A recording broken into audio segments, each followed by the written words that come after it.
Bonjour frères et sœurs dans le Seigneur, j'espère que tout le monde va bien par la grâce de Dieu. Soyez tous bénis frères et sœurs dans le Seigneur, j'espère que tout le monde va bien par la grâce de Dieu.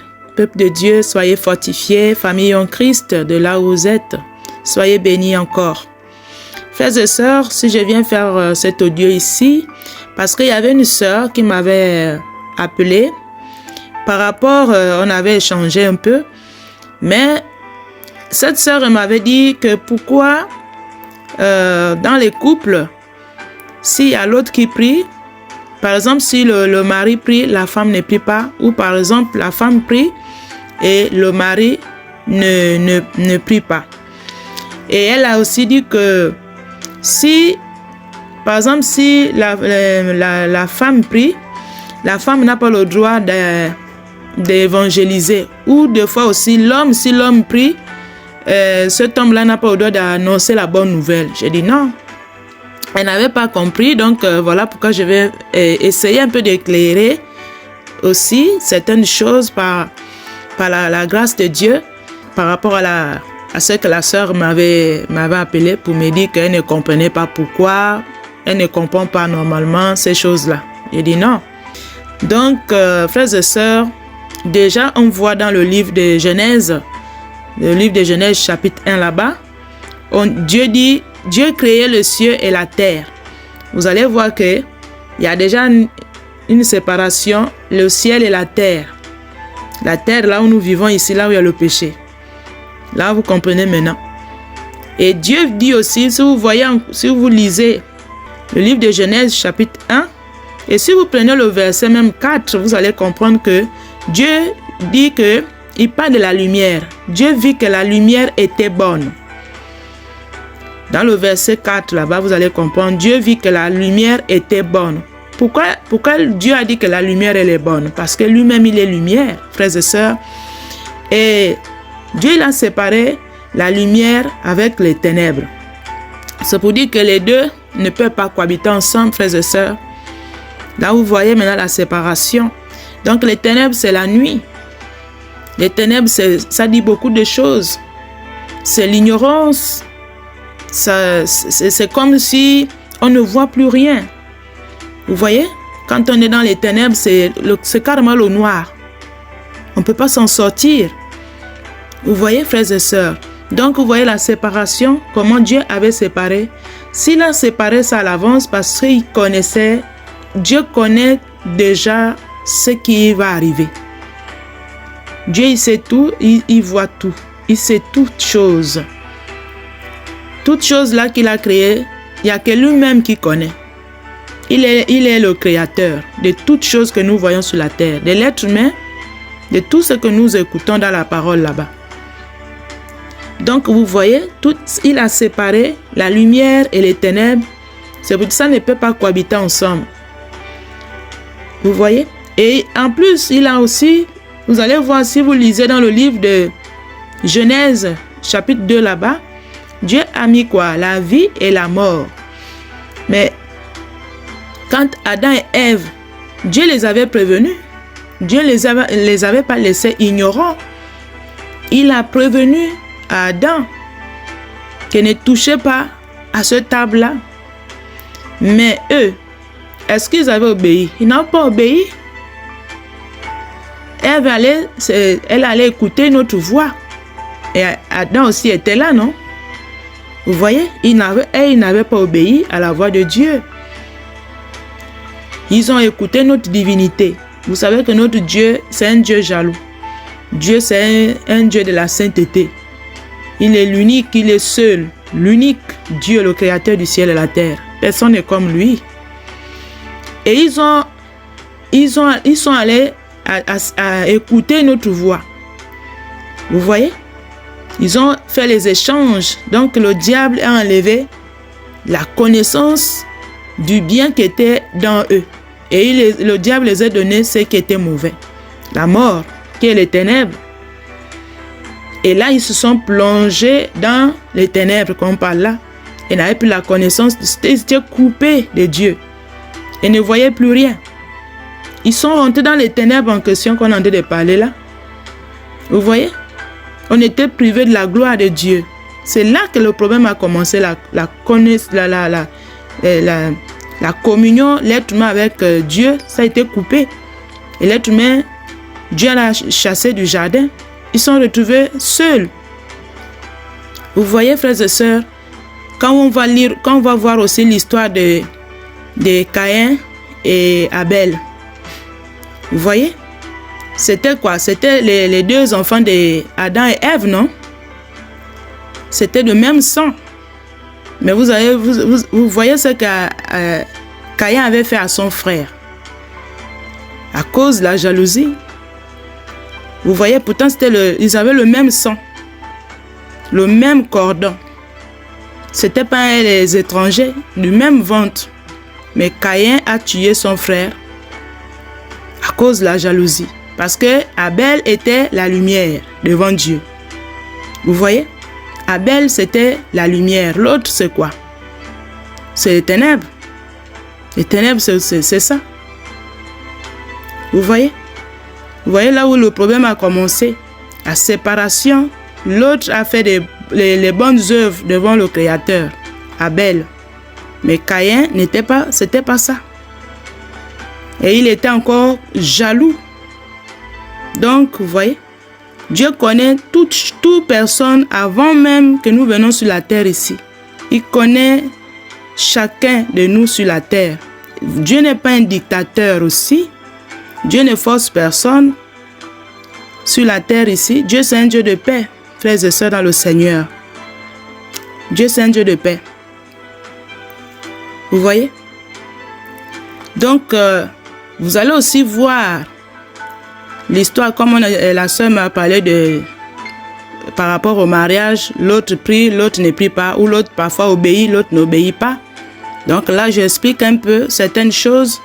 Vous allez voir aussi Lot avec sa femme. Lot aimait Dieu. Abraham, notre père de la foi, avait intercédé pour son neveu. Il a intercédé pour faire sortir, que Dieu puisse délivrer Lot de Sodome et Gomorrhe, parce que Lot était fatigué, épuisé des abominations qui se passaient dans ce pays-là, dans cette ville-là, de Sodome et Gomorrhe. Mais quand on a dit à Lot et sa femme et les enfants, Lot, il a obéi. Mais est-ce que la femme de Lot avait obéi? On a dit de ne pas regarder derrière, mais elle a regardé derrière. Donc, elle n'avait pas obéi à Dieu. Est-ce que la femme de Lot avait la même foi que son mari? Non, pour moi, je peux dire que non. Vous voyez? Pour moi, je peux dire que non. C'est Lot qui avait la foi. Peut-être qu'elle priait, mais ce n'était pas vraiment ça aussi. Parce que si on prie normalement, on doit obéir. Vraiment, Dieu, c'est l'obéissance, frères et sœurs. C'est ce qui nous demande à tous ici, faire les efforts d'obéir à notre Créateur. On doit faire les efforts. Si on ne fait pas les efforts, on est dans la désobéissance seulement, c'est tout. Et elle n'avait pas obéi. Pourtant, les deux, ils sont devenus la même chair. Ils étaient mariés. Voilà. Mais ils étaient commun accord, comme on dit. Ils sont devenus une seule chair. Mais est-ce que elle avait obéi? Elle a regardé derrière, elle est restée en mi-chemin, statue du sel. Vous voyez? L'autre s'est retrouvé seul avec les enfants là-bas. Vous voyez? Pourtant on dit c'est la même chair. L'autre aimait Dieu.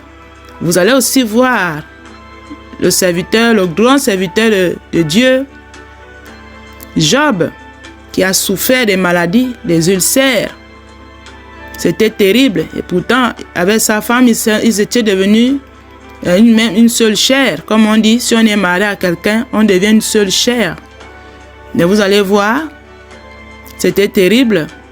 La femme de Job avait dit à Job que maudit Dieu et meurt. Donc, ils n'avaient pas la même foi. Vous voyez? Est-ce que la foi de Job, c'était la foi de sa femme? Non.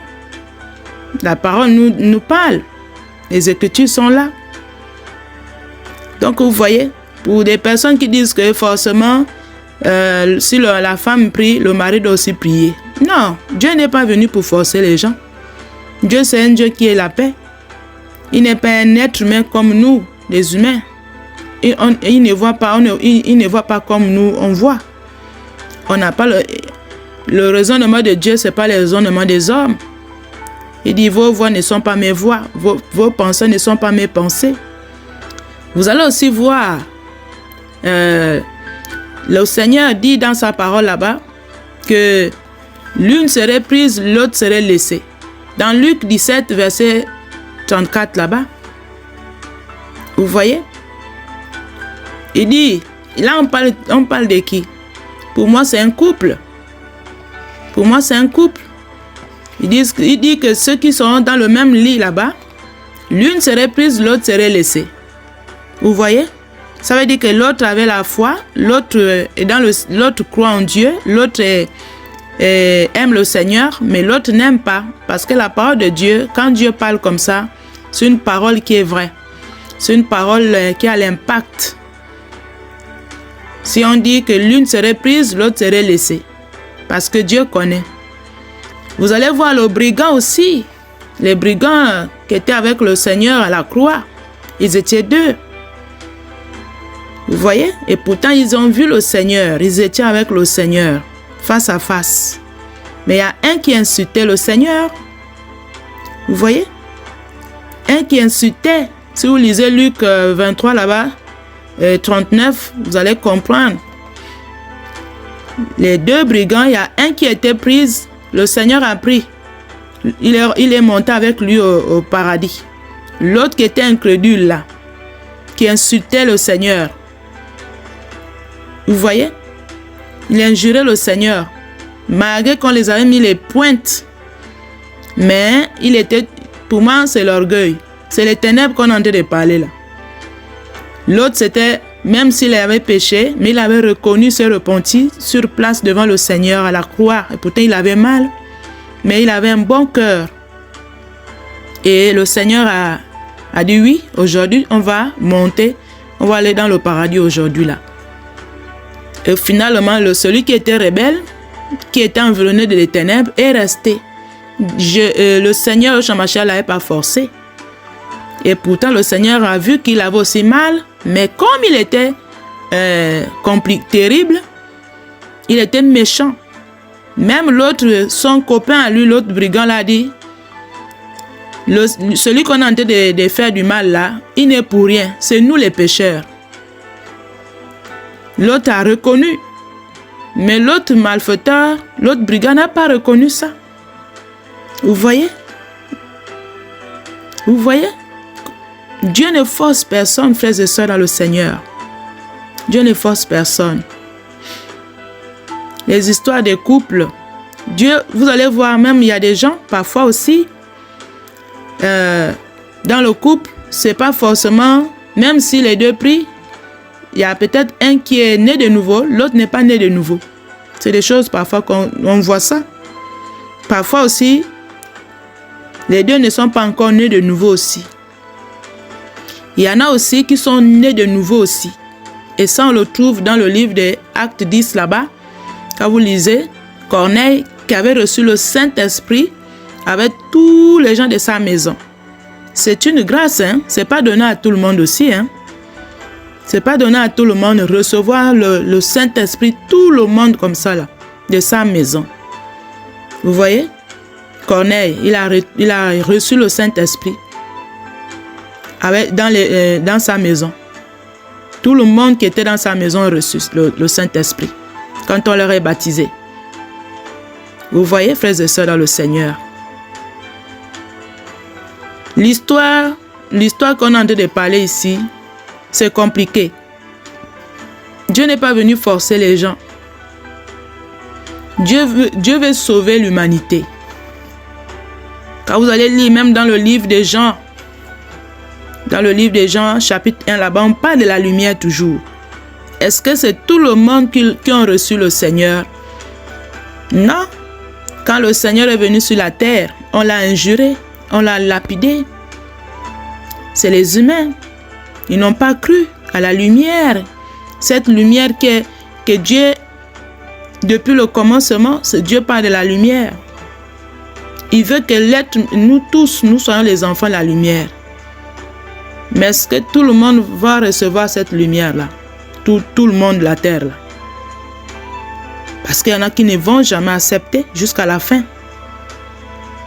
En plus, on est dans la grâce. Vous voyez? Vous allez voir aussi dans la famille de Jacob, les 12 tribus, ses enfants. C'était des serviteurs. Mais vous allez voir, Dieu a choisi qui? Joseph. Lui qui avait les songes, il voyait les songes. Voilà. Dieu, il fait comme il veut.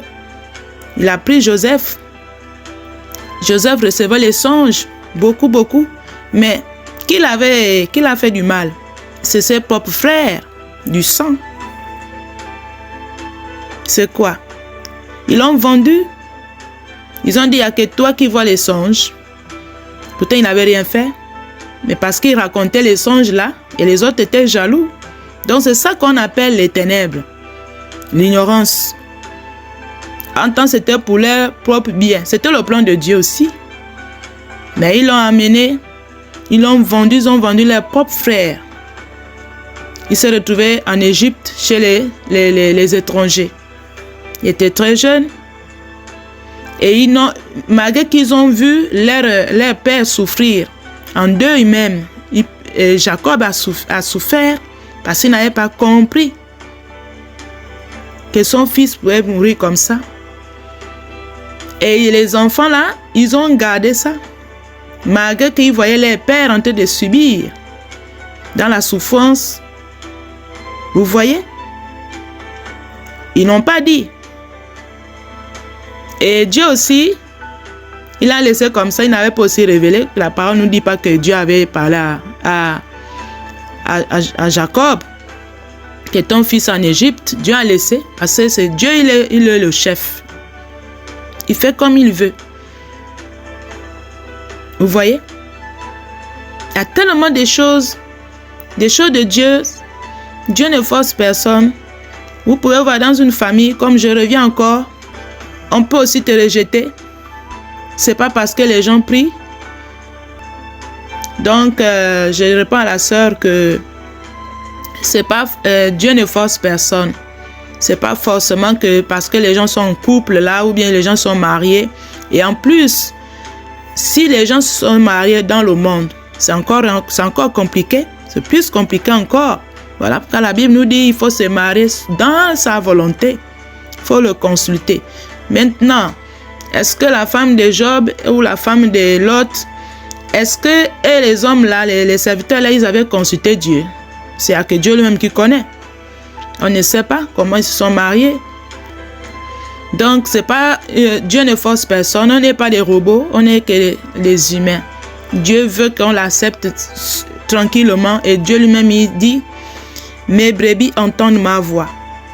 Je connais mes brebis. Si Dieu a dit qu'il connaît ses brebis, parce que tout le monde n'est pas ses brebis. S'il a dit ça, s'il dit qu'il connaît, et pourtant, comment il fait déjà un truc comme ça, qu'il connaît ses brebis, il connaît son peuple. Donc ça veut dire que tout le monde n'est pas brebis du Seigneur. Et il dit, le Seigneur dit aussi que ses brebis entendent sa voix. Et pourtant on est nombreux, la population sur la terre, mais il dit, ces brebis entendent sa voix. Ça veut dire quoi? Qu'il y a ces brebis et il y a ceux qui ne sont pas. Il y a ceux qui ne sont pas avec lui, qui ne vont jamais être avec lui. Donc, c'est un peu ça que je voulais expliquer à la sœur. Merci encore. Soyez bénis, bénis et fortifiés encore. Que le Seigneur nous aide. Soyez bénis encore. Merci.